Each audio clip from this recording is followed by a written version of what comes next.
Saudamos a todos com a paz do Senhor Jesus. Este é o programa Profecias Bíblicas. Nós estamos aqui com os pastores Edilson Rocha, Paz do Senhor. Isaías Nunes. Paz do Senhor. E o nosso assunto, em prosseguimento, a abordagem que nós já começamos a fazer no episódio anterior, é sobre a sociedade da última hora, ou seja, a sociedade desse período que nós estamos vivendo. E nós vamos falar hoje sobre a crise da justiça. O texto que nós vamos usar está em Abacuque, capítulo 1, verso 4, que diz assim: por essa causa a lei se afrouxa e a sentença nunca sai, porque o ímpio cerca o justo e o juízo sai pervertido. Então nós fizemos, a partir do episódio anterior, começamos a abordar a situação da sociedade nesta hora que nós estamos vivendo. Começamos a falar do cumprimento das profecias, e é algo notável, extraordinário, porque em toda a palavra nós podemos ver as colocações proféticas para esse momento. Ou seja, tudo aquilo que está descrito na palavra se volta nessa hora com uma ênfase extraordinária, porque é a última hora, é o último momento da igreja na face da terra. Então nós estamos vivendo um momento especial dentro do plano de salvação de Deus. Por quê? Que momento é esse? É o momento que nós estamos aguardando o arrebatamento, ou seja, o momento em que o Espírito Santo vai levar a igreja fiel para as nuvens ao encontro do Senhor Jesus. É tudo aquilo que se refere à promessa que ele fez. Na casa de meu pai tem muitas moradas, se não fosse assim, eu vos teria dito, vou preparar-vos lugar. E ele preparou o lugar. Ele morreu, ele ressuscitou e ele vai voltar, conforme aquilo que ele mesmo disse, mas o Espírito Santo vai levar a igreja ao encontro dele nas nuvens. Então, por isso, a necessidade de nós entendermos, à luz da palavra, ou seja, pela revelação do Espírito Santo, aquilo que está acontecendo ao nosso redor. O Senhor deixou todas as informações necessárias acerca desse tempo, para que todos nós pudéssemos ter uma consciência não racional, mas uma consciência profética desta hora que nós estamos vivendo dentro do plano de salvação de Deus.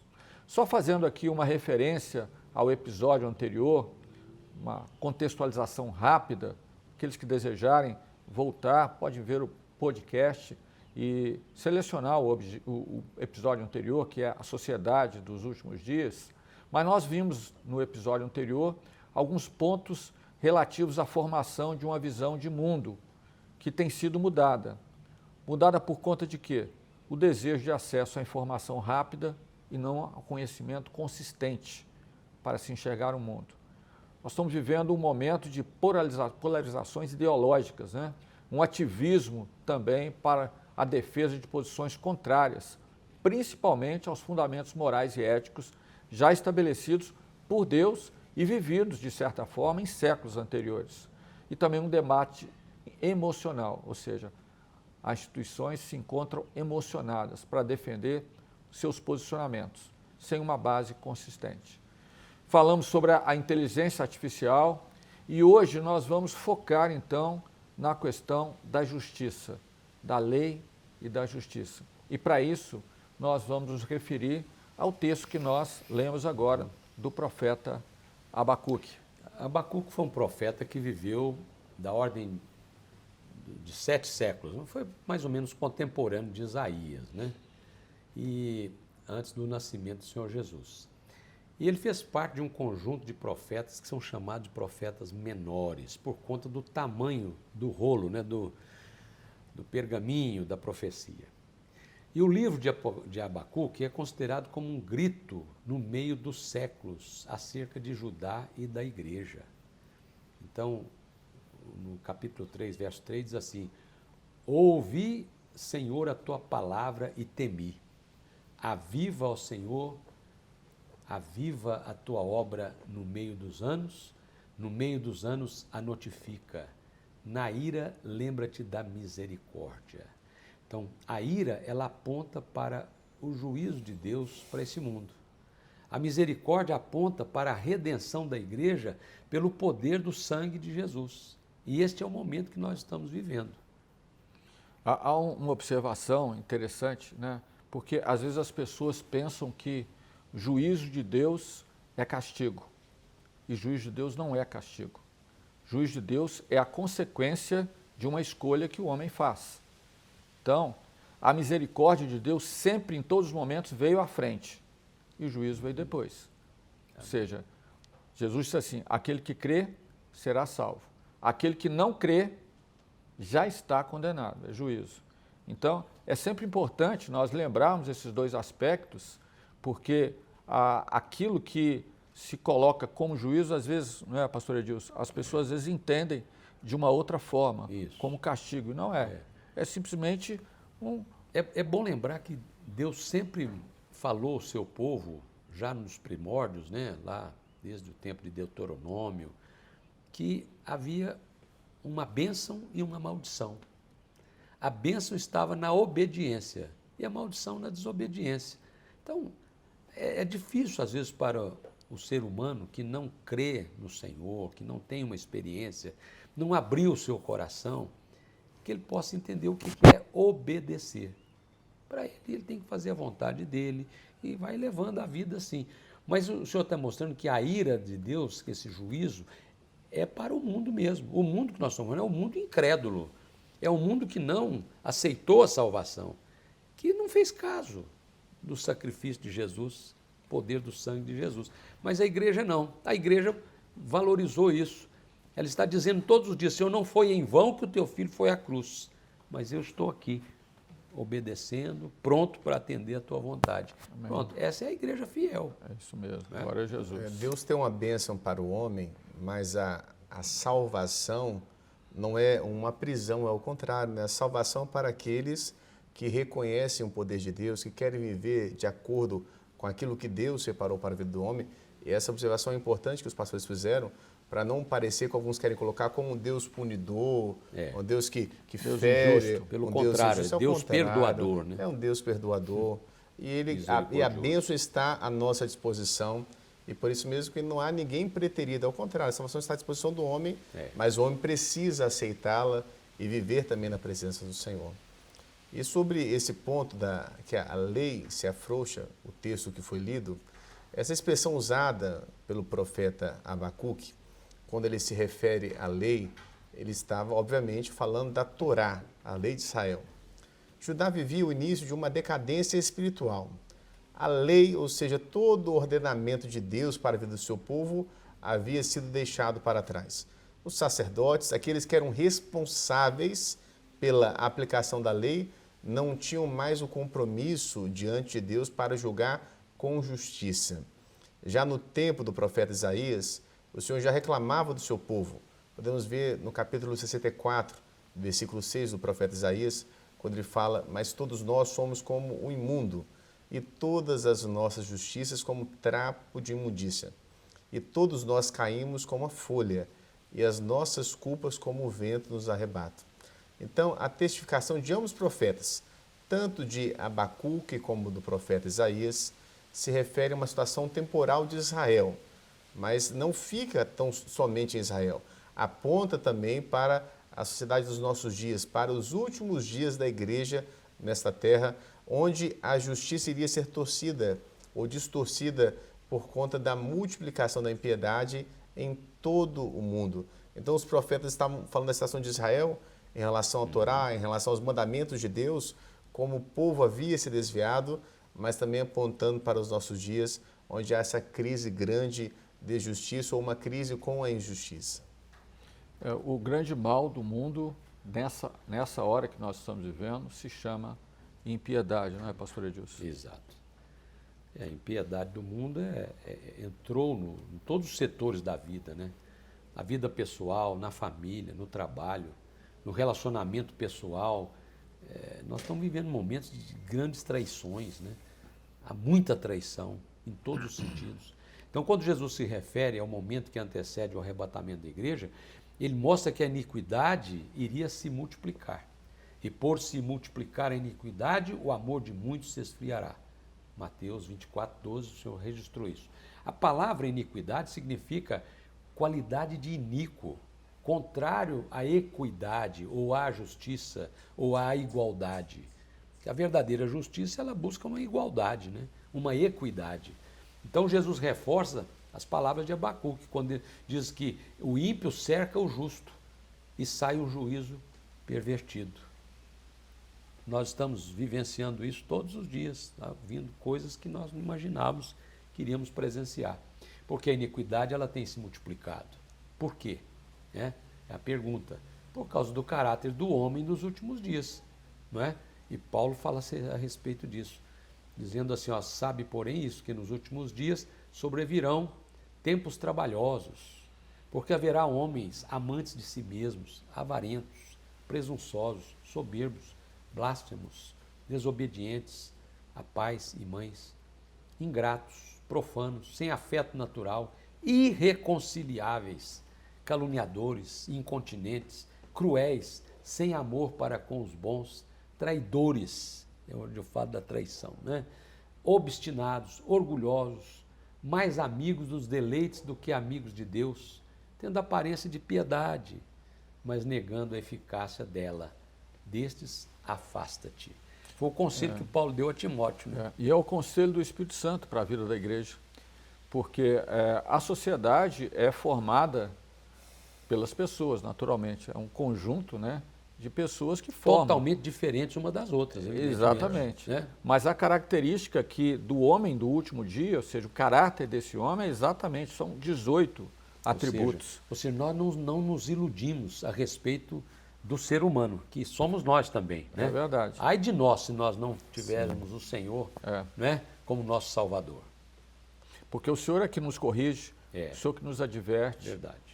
Você fala assim, quantos atributos, foram falados 18 atributos no texto que foi lido pelo pastor Edilson, atributos negativos, mas que marcam perfeitamente. Então, o homem amante de si mesmo, quando nós olhamos para os poderes, até mesmo para todas as instâncias estaduais, federais, não só do Brasil, fora do Brasil, pessoas preocupadas consigo, com seus próprios interesses, não se preocupando com a verdade, não se preocupando com a população, se preocupando mais com ele mesmo do que em seguir a Deus, em seguir ao Senhor, e por isso mesmo acabam se afastando da bênção que Deus tem para todos nós.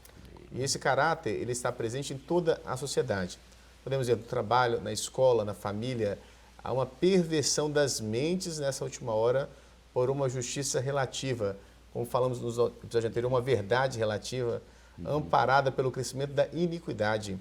E Pedro se refere a estes como, em 2 Pedro capítulo 2, no versículo 13, recebendo o galardão da injustiça, pois que tais homens têm prazer nos deleites cotidianos, nódoas são eles, e máculas, deleitando-se em seus enganos, quando se bancanteiam convosco, tendo os olhos cheios de adultério, e não cessando de pecar, engodando as almas inconstantes, tendo o coração exercitado na avareza, filhos de maldição. Palavra dura, né? Não tem rodeios, né? Direto ao ponto, para mostrar claramente que essa é a realidade, né? O galardão da injustiça. E no Velho Testamento, né? Nós estamos falando aí da questão da justiça, né? A situação da justiça hoje. Quando nós vemos a justiça de Deus no Velho Testamento, nós vemos que estava ligado ao cumprimento da lei. Porque a lei apontava para o pecado e fazia o povo lembrar dos seus erros e falhas. Com que objetivo? Para se arrepender. No Novo Testamento, a justiça de Deus, ela se reveste de um atributo especial, que é o perdão. Lá no Velho Testamento, para alcançar o perdão, era o sacrifício, uma vítima era sacrificada, uma vítima inocente. Então, no Velho Testamento, a justiça estava ligada à lei, apontava para o pecado. No Novo Testamento, a justiça está ligada ao Filho de Deus, que também foi a vítima. Foi aquele que foi enviado por Deus, o seu próprio Filho, para morrer por nós, derramar o seu sangue inocente para perdão dos nossos pecados. E há algumas citações, né? Os pastores podem lembrar, o profeta Jeremias, ele aponta para o Senhor Jesus como a justiça de Deus, né? Diz assim, eis que vem dias, diz o Senhor, em que levantarei a Davi um renovo justo, sendo rei, reinará e prosperará e praticará o juízo e a justiça na terra. Nos seus dias Judá será salvo e Israel habitará seguro.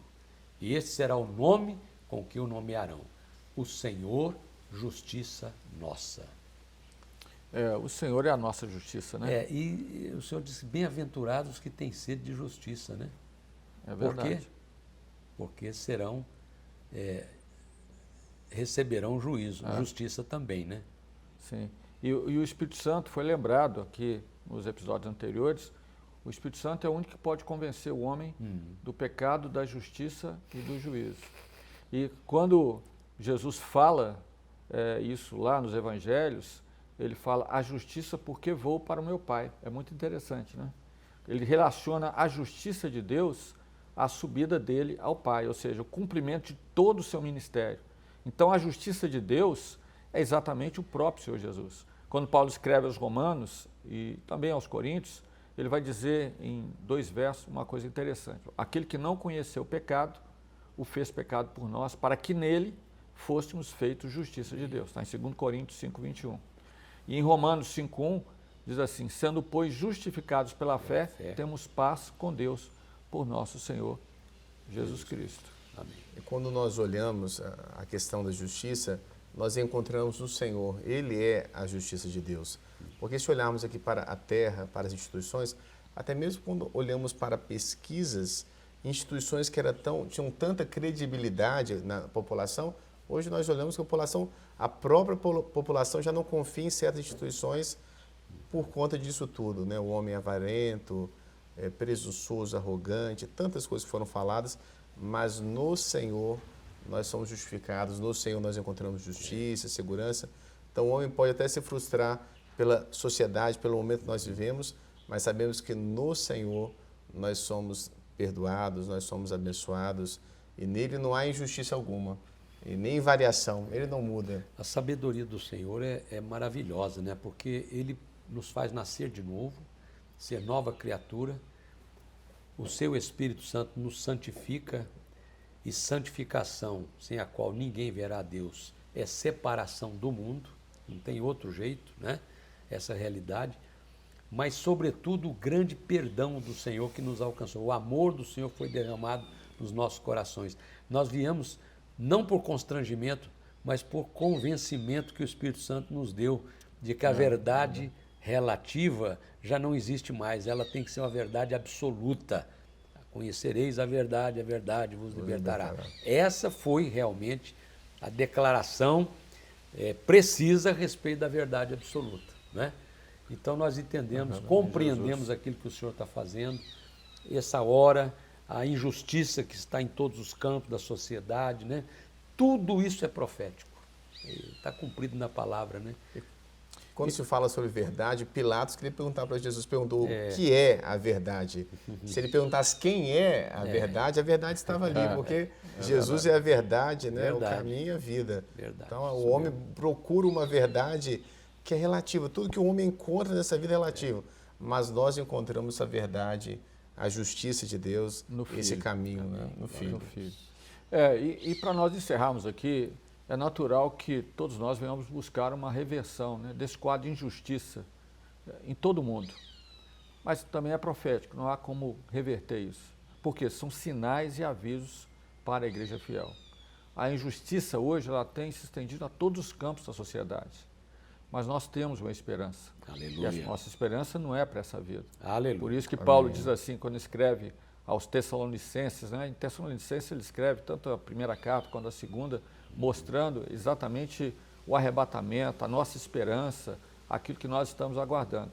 E ele diz em 1 Tessalonicenses 4,13, não quero, porém, irmãos, que sejais ignorantes acerca dos que já dormem, para que não vos entristeçais, como os demais que não têm esperança. Amém. A nossa esperança está na glória, né?